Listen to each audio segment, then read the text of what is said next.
Здравейте, брат, аз съм Кристиян Чарли Танев. Представи си, брат.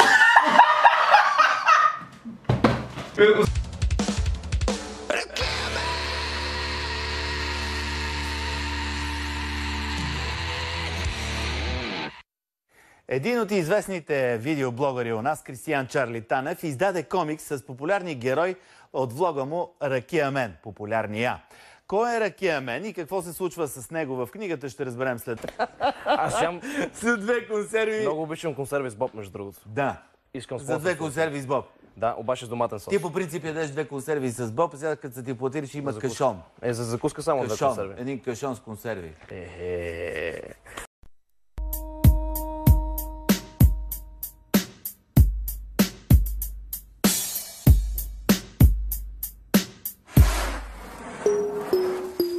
Жълти зъбки и нерви лабави, не гепи кабели, гепи кавари. Като стрида в маршрутките, аз съм сам държавата на проститутките. Колега, помниш ли на стената любим портрет?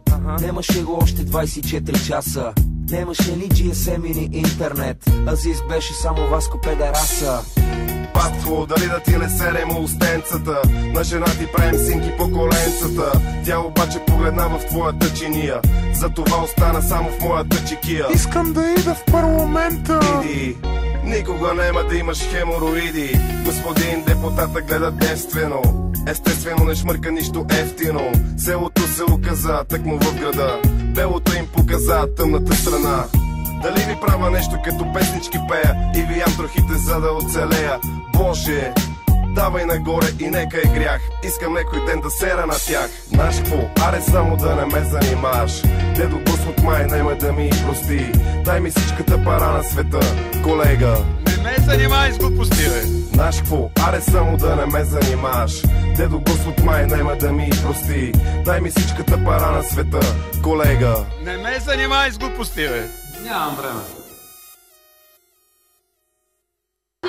Чакай сега, господин млад меринджер. Ти си млад меринджер. Ти си млад меринджер. Тебе не те интересува, господин млад меринджер, 24 са определяхти. Ако ти постигнеш, още ще видиш. Кога?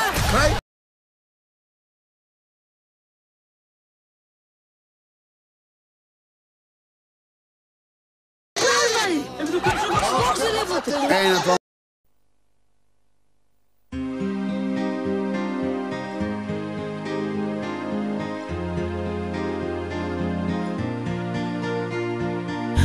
Денят, в който ти реши да си тръгнеш и света да обърнеш само за ден.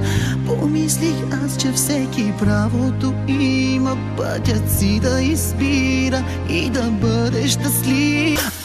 Обичам